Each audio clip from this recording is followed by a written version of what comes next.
Et s'il m'était dit, et s'il t'était dit que demain tu vas mourir, et que l'heure de ta mort soit fixée, que demain tu mourras à telle heure, par Allah tu ne quitterais plus la mosquée.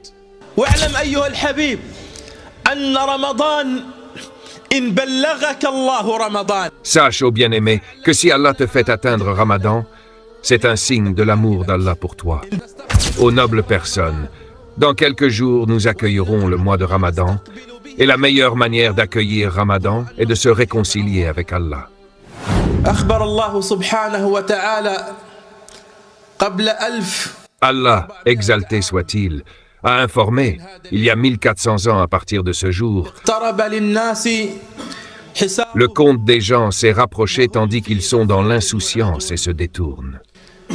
تخيل معي يا رعاك الله أن الله سبحانه. Imagine avec moi qu'Allah te préserve, qu'Allah exalté soit-il, il y a 1400 ans disait, le compte des gens s'est rapproché. فبالله عليك. Par Allah, comment ces jours se sont-ils écoulés? Et qu'est-ce que ce rapprochement du temps? Quel est cet étonnant rapprochement alors qu'Allah, le puissant et majestueux, annonçait « Le compte des gens s'est rapproché » il y a 1400 ans. Il disait « Le jour du jugement s'est rapproché ». فما بالكم ونحن. Alors qu'en est-il de nous aujourd'hui, qui vivons 1400 ans après? كيف سيكون هو قرب الحساب؟ À quel point le jugement et le jour de la résurrection seront-ils proches? يا رعاكم الله أن تسارع الأيام. Sachez qu'Allah vous préserve, que la course des jours n'est pas une chose ordinaire qui passe devant nous, et ces années qui s'écoulent ne sont pas des années qui passent ainsi.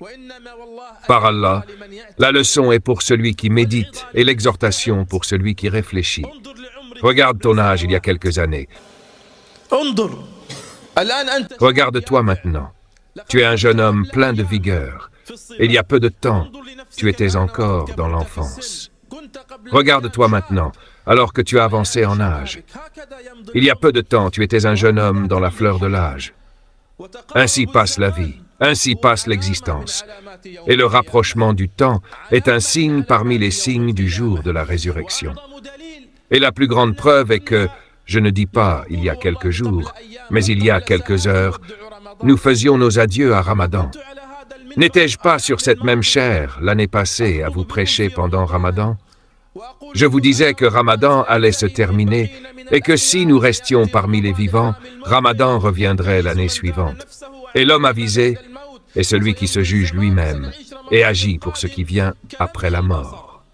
Le temps passera et nous vivrons le prochain Ramadan comme un clin d'œil. Voilà que les jours ont passé et nous voilà au seuil de l'accueil de Ramadan. Quelques jours seulement se sont écoulés. Qui a ressenti le passage de ces jours? Qui a ressenti l'écoulement du temps? Hier encore, nous prions les tarawih et nous voilà aujourd'hui prêts à accueillir Ramadan. L'homme avisé par Allah est celui qui se juge lui-même et agit pour l'au-delà. L'homme avisé par Allah est celui que la vie d'ici-bas n'a pas détourné de l'au-delà, ni de la mort, ni de l'objectif suprême. Dans cette vie, il est certain qu'un jour nous retournerons. Quel est donc le sens de « nous appartenons à Allah et c'est vers lui que nous retournerons » ? Cette parole n'est pas dite seulement lors d'un adieu ou à la mort d'un défunt. Non, par Allah, mais c'est la réalité de la vie. Nous appartenons à Allah et c'est vers lui que nous retournerons. Ô noble personne, dans quelques jours nous accueillerons le mois de Ramadan et la meilleure manière d'accueillir Ramadan est de se réconcilier avec Allah, de renouveler notre retour vers Allah, de renouveler notre repentir auprès d'Allah. واعلم أيها الحبيب أن رمضان إن بلغك الله رمضان. Sache, ô bien-aimé, que si Allah te fait atteindre Ramadan, c'est un signe de l'amour d'Allah pour toi. إن بلغت رمضان ولا ندري. Si tu atteins Ramadan, alors que nous ne savons pas combien de personnes étaient avec nous le Ramadan passé, des proches, des parents, des amis, des voisins, où sont-ils maintenant? Ils demandaient à Allah de leur permettre d'atteindre le Ramadan suivant, mais ils ne l'ont pas atteint. Et combien de personnes aujourd'hui invoquent Allah pour atteindre Ramadan dans quelques jours, mais ne l'atteindront pas? ils ne l'atteindront pas. Chaque terme est fixé. Ainsi va la vie. Je ne sais pas, tu ne sais pas, si nous accueillerons Ramadan. Mais si Allah te fait atteindre Ramadan, sache qu'Allah, le puissant et majestueux, t'aime. Pourquoi, ô bien-aimé? Parce que chaque fois qu'Allah prolonge ton souffle et le mien, il nous donne une nouvelle occasion de revenir vers lui. Que désirent les morts? Que souhaitent les morts? Si tu allais maintenant au cimetière et que tu interrogeais les morts, le riche et le pauvre, l'homme et la femme, le chef et le subordonné, le roi et le sujet, le ministre et l'administré. Si tu leur demandais à tous, que souhaitez-vous dans cette vie? Alors qu'ils étaient vivants, leurs souhaits étaient différents. L'un souhaitait plus d'argent, l'autre souhaitait se marier, un autre souhaitait un emploi, un autre souhaitait gagner de l'argent, un autre souhaitait acheter, construire, produire. Tous avaient des rêves, tous avaient des souhaits dans cette vie. Nous sommes ici dans une même mosquée, chacun de nous a des rêves et des souhaits. Mais ces rêves et ces souhaits sont variés dans la vie d'ici-bas, tandis que dans les tombes, ils ne le sont plus jamais. Le riche ne souhaite plus l'augmentation de sa subsistance. Le pauvre ne souhaite plus devenir riche. Il ne souhaite plus l'argent, ni le mariage, ni le travail. Ses rêves ont pris fin. Les rêves des morts ne sont plus ces choses-là. Le seul rêve des morts, le seul souhait des morts, est de revenir à la vie d'ici-bas. Mais pourquoi faire? Pour une seule prosternation parmi vos prosternations, pour une seule unité de prière parmi vos prières, pour une seule larme parmi vos larmes. Il souhaite revenir à la vie uniquement pour se prosterner devant Allah, le puissant et majestueux. Et s'il m'était dit, et s'il t'était dit que demain tu vas mourir, et que l'heure de ta mort soit fixée, que demain tu mourras à telle heure, par Allah tu ne quitterais plus la mosquée, tu ne sortirais plus de la mosquée, et tu n'abandonnerais plus la prière nocturne. Et tu jeûnerais ce jour qui précède le jour de ta mort, alors que tu sais quand tu vas mourir. Ceci, si l'on t'avait précisé quand tu vas mourir.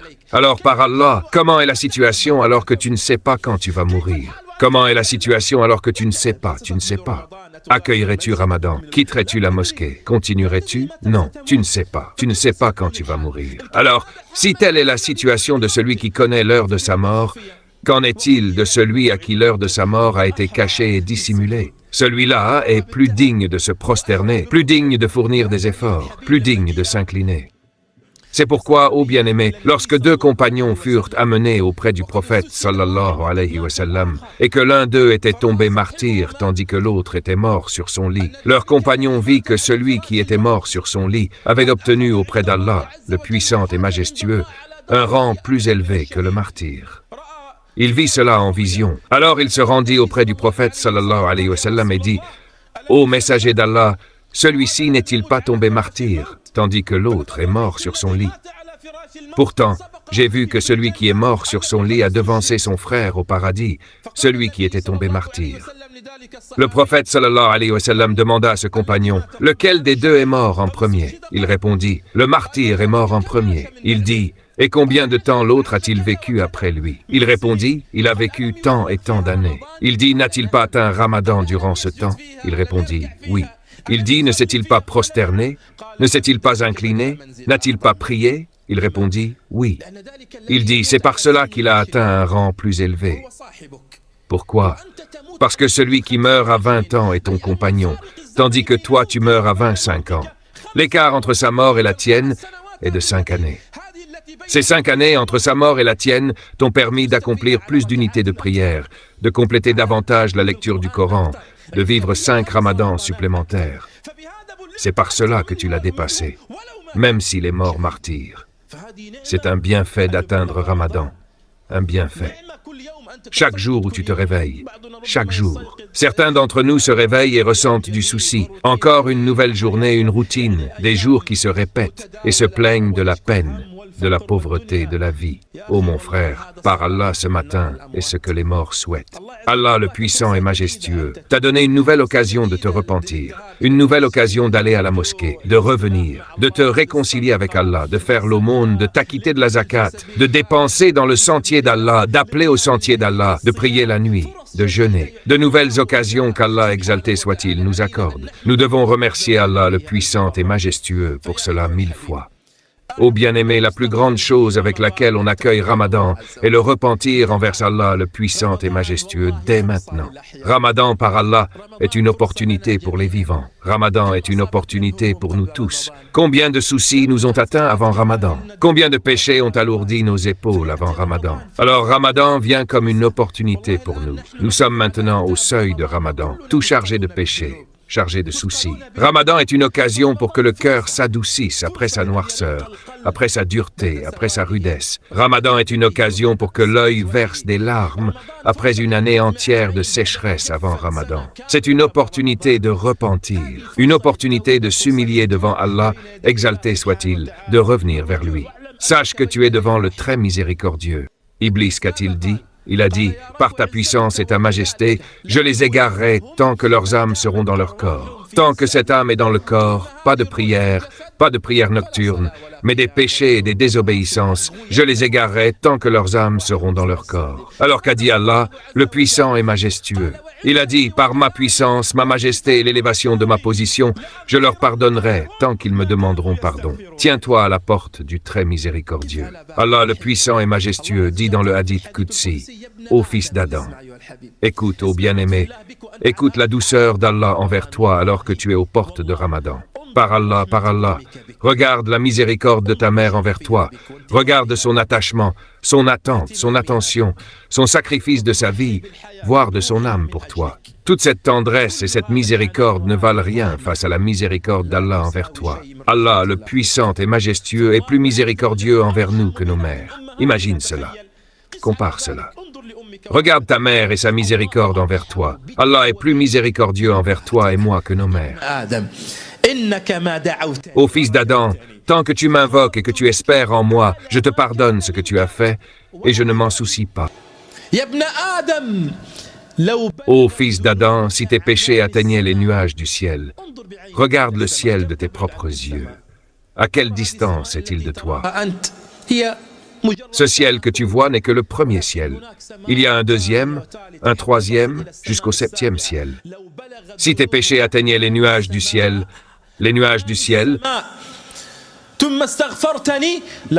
puis que tu me demandais pardon, je te pardonnerai et je ne m'en soucierai pas. Ô fils d'Adam, si tu venais à moi avec des péchés remplissant la terre, mets la terre devant tes yeux, le globe terrestre, regarde sa superficie.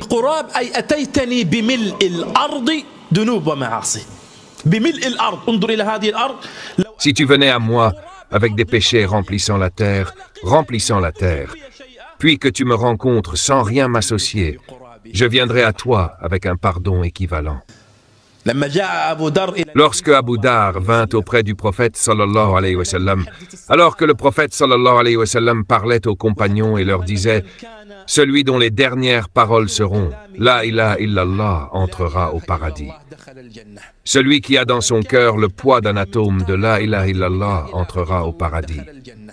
Celui qui a dans son cœur le poids d'un grain de moutarde de « La ilaha illallah » entrera au paradis.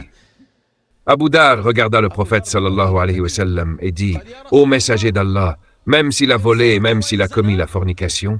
Alors le prophète sallallahu alayhi wa sallam dit « Même s'il a volé et même s'il a commis la fornication. » Abu Dar partit et s'absenta, puis il réfléchit à l'affaire. Comment cela? Puis il revint vers le prophète sallallahu alayhi wa sallam et dit « Ô messager d'Allah, même s'il a volé et même s'il a commis la fornication. » Il dit « Même s'il a volé et même s'il a commis la fornication. » Abu Dar s'éloigna encore, puis il revint vers le prophète sallallahu alayhi wa sallam et dit « Ô messager d'Allah, même s'il a volé et même s'il a commis la fornication. » Alors le prophète sallallahu alayhi wa sallam dit « Même s'il a volé et même s'il a commis la fornication, malgré le nez d'Abu Dar, Allah le puissant et majestueux lui pardonnera. » Ô bien-aimé, tiens-toi à la porte du très miséricordieux. C'est la plus grande chose avec laquelle tu accueilles Ramadan.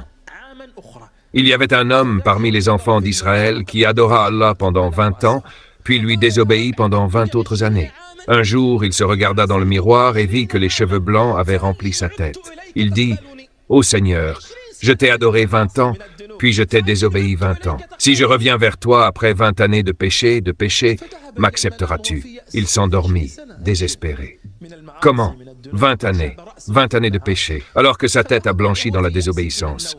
Il s'endormit dans le désespoir. Alors une voix l'appela en rêve.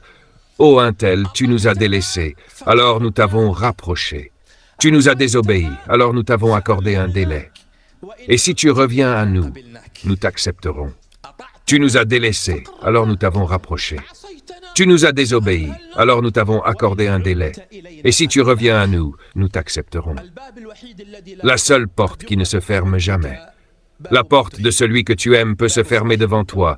La porte de ton ami, de ton proche, de celui que tu aimes peut s'ouvrir une fois et se fermer une autre fois. Elle peut s'ouvrir 2 fois et se fermer 10 fois. Mais la seule porte qui ne se ferme jamais est la porte d'Allah. Et la seule porte qui garde ta place sur son seuil est la porte d'Allah.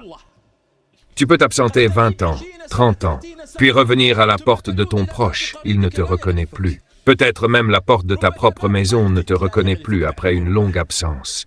La seule porte dont tu peux t'absenter des années puis revenir, et tu y trouveras ta place telle qu'elle était, alors que tu es repentant. Elle est toujours préservée. Elle est toujours la place de ce repentant, de ce fidèle, de cet adorateur, malgré la longueur des années. Alors reviens vers Allah, renouvelle ton retour. Et sache que même si les péchés et les désobéissances ont été nombreux, Ramadan est une opportunité pour purifier les âmes.